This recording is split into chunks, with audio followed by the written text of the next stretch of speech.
Ce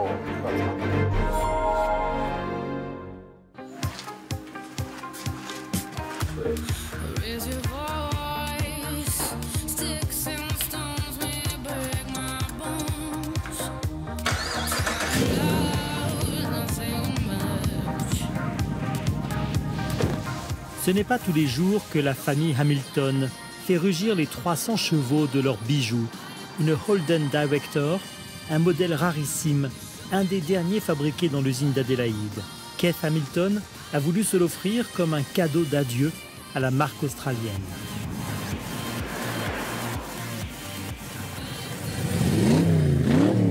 Jolie voiture, non? C'est une des meilleures voitures que Holden ait jamais fabriquées. En fait, c'est même la meilleure. Mes deux parents travaillaient pour General Motors Holden, ici, à Elizabeth. Mes oncles, mes cousins, mon mari, mon fils. Cela a été une affaire de famille depuis que je suis née. Alors oui, c'est triste que ça ferme. Le 20 octobre 2017, la dernière voiture sortait des chaînes de l'usine Holden. La maison mère, General Motors, en avait décidé ainsi. Au total, 153 000 voitures ont été fabriquées ici. C'est bouleversant, vraiment. Toutes ces années, j'avais l'habitude de me garer à l'arrière de l'usine pendant 36 ans. Et maintenant, je ne sais comment dire. C'est émouvant. Pendant des années et des années, on s'est construit des souvenirs ici. Ça nous a donné une famille, une maison. Toutes ces choses sur lesquelles on peut s'appuyer aujourd'hui. Oui, il faut juste qu'on continue. Et c'est ce qu'on fait.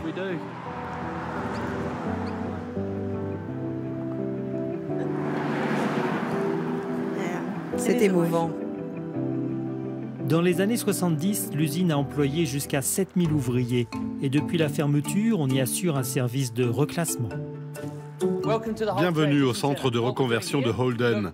Avec la fermeture des usines Holden en Australie, nous voulons faire tout ce que nous pouvons pour nos employés. On prépare leur reconversion, on leur apporte ce qu'il y a de mieux pour un futur boulot. En 2017, il restait moins de 1000 ouvriers dans l'usine. Ils viennent par exemple y apprendre des rudiments en informatique. Ils ne sont plus très jeunes, ils ont passé leur vie à assembler des voitures et le maniement de la souris n'est pas évident. Ils auront du mal à retrouver du travail dans un monde moderne qui n'est pas le leur. Mais Jamie Gategood ne doute de rien pour le porte-parole de Holden. La fermeture de l'usine était même une fête. Le dernier jour de travail était le 20 octobre. La dernière voiture a été fabriquée et nous voulions que ce soit une fête. Nous ne voulions pas que ce soit des obsèques ou une veillée funèbre. Nous voulions rendre hommage à tout le travail de nos employés.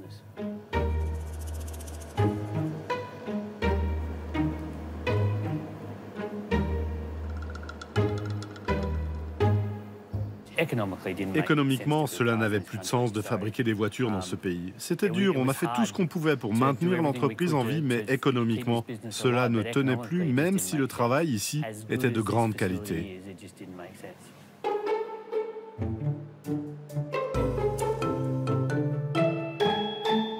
Je pense que nous pouvons être fiers de ce que nous avons accompli. Nos ouvriers ont fait le maximum, nous étions bons. Alors je dirais que le sentiment qui domine aujourd'hui, c'est plutôt la fierté. La marque Holden ne va pas complètement disparaître, mais ces voitures seront importées d'autres usines de General Motors dans le monde. À la fin de l'année 2017, Holden n'était plus que 4e au classement des constructeurs dans le pays. Avec la disparition de la dernière usine australienne, les ventes vont chuter et certains revendeurs sont remerciés. Le garage va changer de nom, son patron est amer.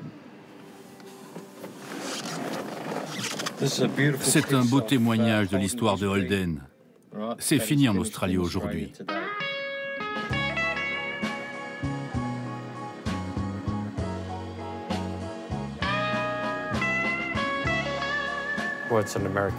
C'est une entreprise américaine.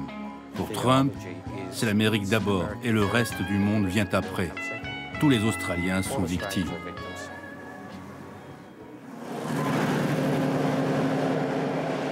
Victime d'une rationalisation de l'entreprise General Motors. qui, à la demande du président américain, mais aussi de son prédécesseur Barack Obama, se recentre sur les États-Unis. Pour l'Australie, c'est une rupture. Les autres grandes marques ont également fermé leurs usines. C'en est désormais fini des voitures made in Australia. Ford a fermé en Australie, Toyota a fermé en Australie, plus rien n'est fabriqué ici. Chrysler, Mitsubishi, ce sont des milliers de gens qui se retrouvent au chômage. Pour les biens manufacturés, les entreprises déménagent là où elles peuvent produire moins cher que nous. Alors nous, on peut aller vers les nouvelles technologies, des domaines dans lesquels les Australiens sont vraiment bons. Petit à petit, on perd notre identité. Même si Holden est une icône, c'est un signe des temps.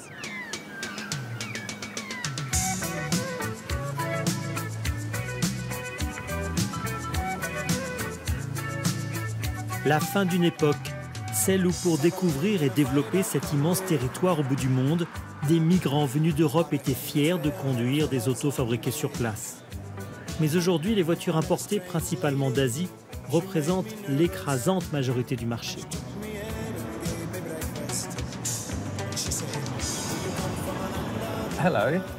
Bonjour, nous sommes au Musée national de l'automobile à Birdwood. Mon nom est Don Loeffler.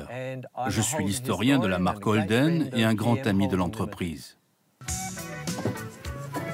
Un grand ami de l'entreprise, un spécialiste de Holden qui roule en Honda.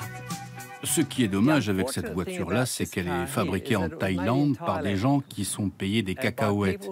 Mais vraiment, je ne devrais pas la conduire. Mais vous la conduisez? Oui, je le fais. Pourquoi? Parce qu'elle répond à mes besoins. Elle entre dans mon budget. C'est une très bonne voiture que je peux m'offrir. Et vous vous sentez coupable? Je ne suis pas très heureux de ça. J'aimerais bien sûr conduire une Holden, surtout pour mon activité. Bonjour Paul, ravi de te revoir dans ton musée. La Holden, c'est vraiment l'âme de l'Australie. Parce que quand la première voiture est sortie en 1948, cela signifiait tellement pour le public australien. C'était un succès national. Parce que depuis le 19e siècle, on essayait de fabriquer nous-mêmes des voitures. Il y a eu plusieurs tentatives, mais rien n'avait été produit en masse. Et enfin, on l'a fait.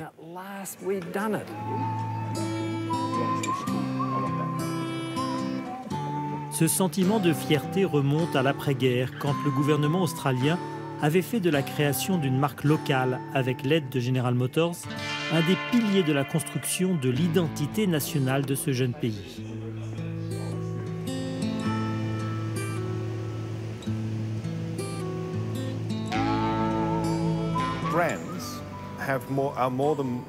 Une marque, c'est bien plus que du business. Pourquoi est-ce que c'est important pour l'identité nationale que nous soyons capables de fabriquer nos propres voitures, nos propres produits? Parce que la fabrication d'un produit renvoie à l'estime de soi, à la perception que nous avons de nous-mêmes. Alors oui, je crois que les gens avaient une réelle fierté de fabriquer leurs propres rêves dans la vie. C'est ça qui est important.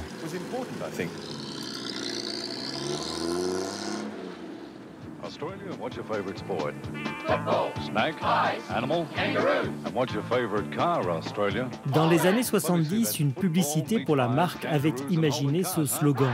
L'Australie, c'est le football, les pâtés de viande, les kangourous et les Holden.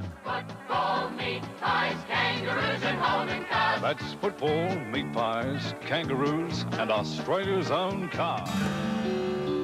Dans les banlieues d'Adélaïde, le rêve australien se résume encore à la maison individuelle de plein pied, la piscine et 2 voitures, beaucoup de Holden.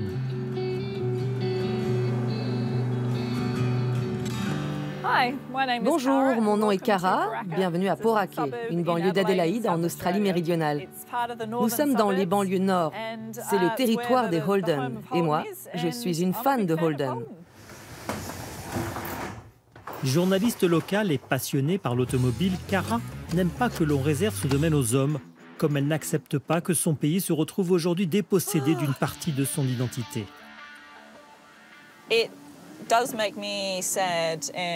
Oui, ça me rend triste. Et sans doute même en colère que ça ait fermé. Je pense qu'il y a plein de raisons pour lesquelles ça a fermé. Et chacune m'énerve. Ce que le futur nous réserve, je ne sais pas.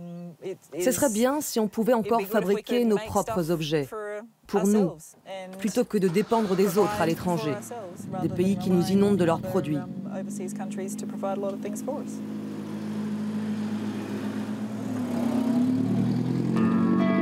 Dans certaines banlieues ouvrières, le chômage est visible. Au total, 20 000 emplois auraient été perdus, emplois directs, sous-traitants et commerces environnants.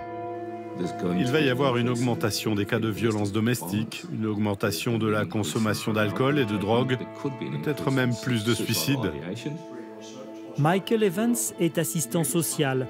Il nous reçoit chez lui accompagné de John, un ancien ouvrier de Holden au chômage. Il nous parle de l'envers du décor. Non, ce ne sera pas la majorité. C'est une minorité ceux qui essaient de s'en sortir, mais qui sont coincés là, un peu perdus. Pour certains, c'est ce qui se passe. Et je trouve que le centre de reconversion de Holden devrait s'occuper plus de l'état psychologique de ses anciens employés. Parce que vous venez d'un environnement très spécial, Holden était comme une bulle, un autre monde, c'est très dur d'affronter la réalité du monde extérieur à l'entreprise. Une bulle avec un quartier entier construit dans les années 50 autour de l'usine Holden. A Place to Grow, ce film de l'époque fait la promotion de l'Australian Way of Life auprès des nouveaux habitants qui venaient parfois à peine d'arriver en Australie. Beaucoup venaient du Royaume-Uni et c'est en hommage à la couronne britannique, l'Australie est membre du Commonwealth, que le quartier avait été baptisé Elizabeth. La reine elle-même était venue visiter l'usine dans les années 60. Australian engineers studied the latest methods used overseas and adapted this knowledge to Australian conditions.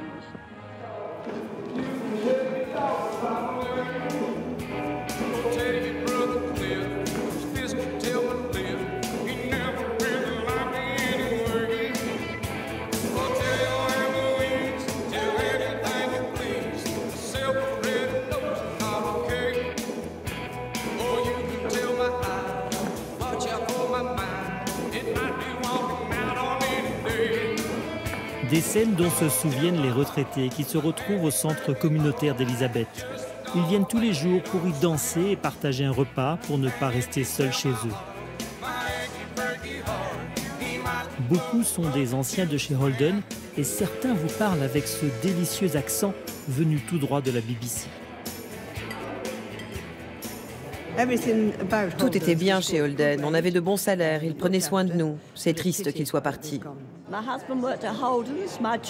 Mon mari a travaillé pour Holden. Mes deux fils, mon gendre, mon petit-fils, ils ont tous travaillé pour Holden.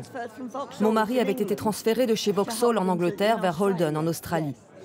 Mais mes fils, ils savaient que ça allait fermer. Ils ont touché leur retraite et ils ont eu de la chance. Ils ont retrouvé du travail.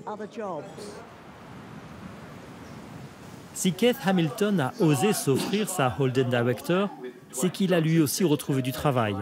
Une maison, des enfants bien éduqués, une grande piscine et plusieurs voitures. Ils ont bien vécu grâce à Holden qui avait la réputation de très bien payer ses ouvriers. Et c'est peut-être là une des raisons pour lesquelles personne n'a bougé quand l'usine a fermé. Je ne sais vraiment pas pourquoi on n'arrive pas à dire non. C'est juste qu'on ne le fait pas. Peut-être parce que nous sommes des gens décontractés, les Australiens sont des gens cool. Et si on s'était mobilisé et qu'on avait crié « non, ça ne se passera pas comme ça », je ne suis pas certaine que nous aurions été suivis en masse. Je pense que les gens sont trop gentils. Les gens qui ne travaillaient pas pour Holden n'aimaient pas Holden. Donc ils ne nous auraient pas soutenus. Alors si nous, les ouvriers de chez Holden, avions été manifestés devant le Parlement, nous n'aurions été que la moitié de l'effectif. Et peut-être quelques personnes de l'extérieur nous auraient suivis, mais pas beaucoup. Une situation qui désespère le plus grand syndicat australien. qui a le sentiment d'avoir été abandonné et trahi par un gouvernement ultralibéral qui a privilégié le libre-échange plutôt que le sauvetage d'une filière industrielle. Vous savez, nous comprenons que les gens en Europe ne se rendent peut-être pas bien compte que nous sommes soumis au même type de pression. Cela se passe dans le monde entier. Les capitalistes décident de produire là où c'est le moins cher. Et si cela doit passer par la fermeture et une délocalisation vers un autre pays, ils n'hésiteront pas à le faire.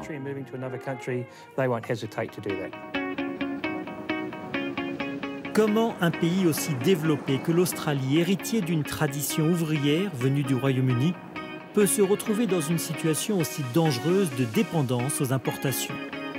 Au sein de l'université, John Spur dirige le département d'études industrielles. Ses bureaux sont installés dans la friche, laissée à l'abandon par la fermeture de l'usine Mitsubishi.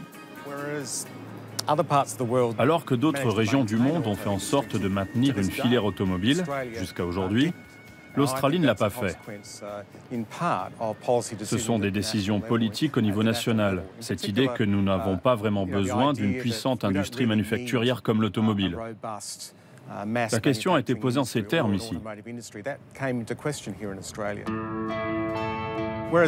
Alors que dans d'autres pays, cela inclut les États-Unis et l'Europe, il y avait cette forte volonté de maintenir une industrie automobile, parce que c'est un pan essentiel de l'industrie, parce que cela a un énorme impact économique et social de garder une filière automobile. Alors qu'avec sa fermeture, vous perdez un savoir-faire, des aptitudes. Le danger est que cela alimente un cercle vicieux. Cela renforce une spirale qui mène au déclin. Et pourtant, les chiffres du chômage en Australie ne sont pas mauvais. Un taux de 5,5% au niveau national, un peu plus pour la région d'Adélaïde. Mais les effets de la fermeture de Holden sont encore à venir, avec ses conséquences politiques. Au final, le problème est que cela mène aussi à des fractures dans la société, à des ruptures politiques. Beaucoup de gens en colère qui cherchent une alternative.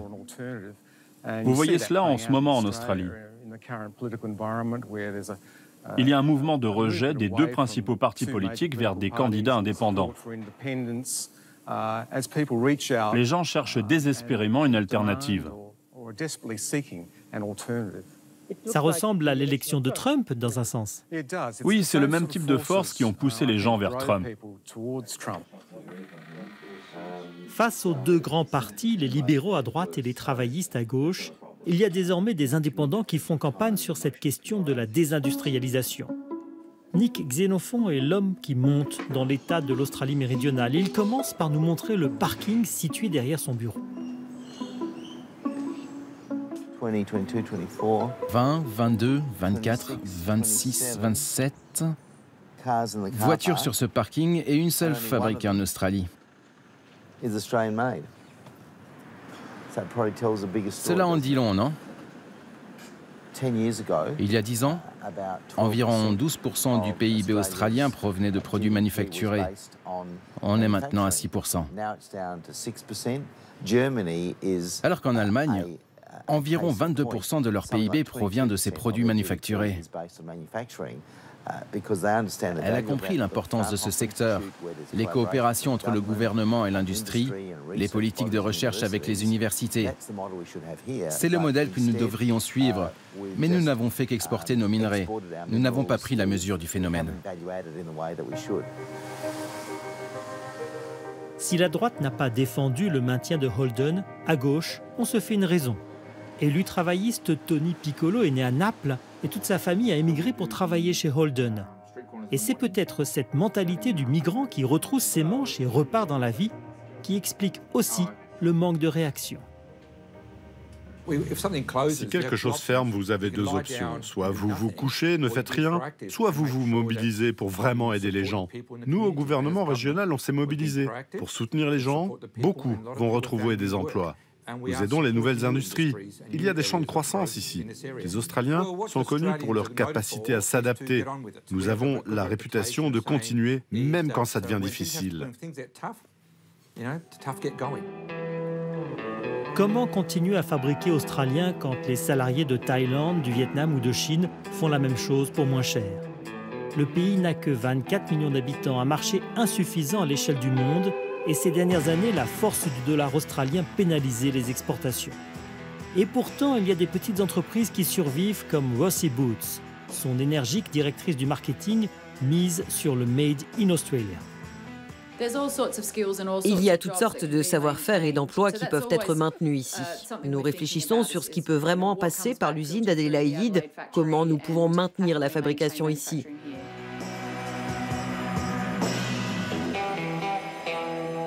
L'atelier emploie moins de 100 salariés, des miraculés, dans un secteur qui a vu toutes les marques historiques délocaliser la production en Asie. Mais ils se battent et ça marche. Nous devons absolument être créatifs, nous devons être prêts à changer. Et pour une entreprise qui est là depuis une centaine d'années, c'est très difficile d'être rapide, réactive, de changer les conditions de travail de nos équipes, nos équipements, de progresser. Mais je pense que pour n'importe quelle entreprise qui ne tiendrait pas compte de l'impact que le monde peut avoir aujourd'hui sur son activité, de la nécessité d'évoluer, je pense que cela serait très imprudent. On ne peut pas progresser ainsi. S'adapter, se battre, c'est aussi le credo de cette PME qui fabrique ici des éviers, la dernière en Australie. Une entreprise de conseil informatique lui a fourni un logiciel pour optimiser la production. Moi, je crois que si nous pouvons être compétitifs sur le prix, alors les gens achèteront australien. Mais on ne peut pas compter juste sur le Made in Australia. Je crois que c'est inévitable. Les choses vont évoluer. Les régions seront productives. Il y aura des changements dans le processus de fabrication, aussi bien dans le pays qu'à l'extérieur du pays. L'essentiel est que les gens acceptent ces changements.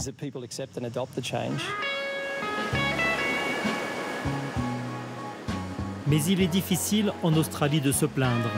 Le pays a cette image d'un endroit où il fait bon vivre, the lucky country. Ses habitants ont la réputation d'être décontractés, positifs, entreprenants. Il était alors facile de faire disparaître un pan entier de l'économie. C'est l'opinion de Michael Evans, l'assistant social qui accompagne les anciens ouvriers au chômage. C'était facile dans un sens de déplacer, de fermer Holden. Parce que personne ne bouge, il n'y a pas de révolte. Les gens disent juste « Ah bon, c'est comme ça ». Et ils continuent sans vraiment penser à ce qui va se passer à l'avenir, à ce qui va remplacer l'industrie manufacturière. On nous appelle le pays chanceux. Et on a créé cette image, cet état d'esprit. On est des gens heureux dans un pays chanceux. Mais je pense que cela est en train de changer. C'est facile de déplacer une industrie.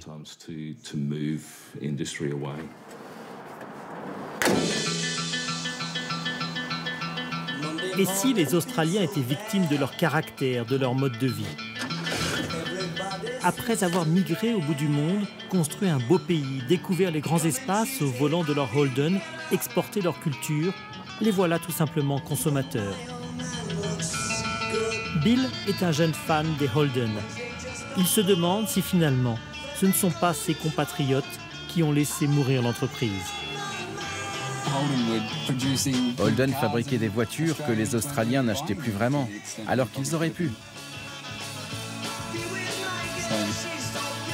En fait, c'est leur choix tout simplement, le choix du consommateur.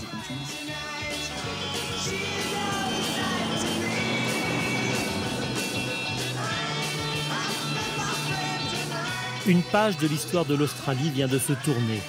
Mais cette question se pose tout autant en Europe ou en Amérique du Nord. À coup d'importation massive, un pays développé peut aujourd'hui vivre sans ouvriers, au risque de sacrifier des emplois et des hommes, au risque d'y laisser son âme.